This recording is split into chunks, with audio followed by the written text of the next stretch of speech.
ప్రేక్షకులకు నమస్కారం. ADN news TV మనదర్శి మన లోకల్ ఛానల్.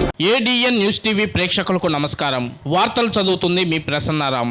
ప్రకాశం జిల్లా ముళ్లమూరు మండలం ఉమామహేశ్వరపురం వాస్తవ్యులు షేక్ పతకమూరి కాసిం గారి 10వ వర్ధంతి సందర్భంగా దర్శి కుర్చేడ్ రోడ్లోని శ్రీ షిరిడి సాయిబాబా వృద్ధాశ్రమంలో వృద్ధులకు అన్నదానం, పండ్లు, మిఠాయిలు మరియు 50 కేజీల బియ్యం, కందిపప్పు, నూనె ఆశ్రమానికి అందజేయడం జరిగింది. ఈ సందర్భంగా వారి కుటుంబ సభ్యులు పెద్ద కుమారుడు షేక్ కాసిం మరియు చిన్న కుమారుడు షేక్ చిన్న కాసిం, అల్లుళ్ళు అలమూరి కాసిం సాహెబ్, షేక్ జానీ, మనవరాళ్ళు మరియు ఆశ్రమ నిర్వాహకులు తదితరులు ఈ కార్యక్రమంలో పాల్గొన్నారు.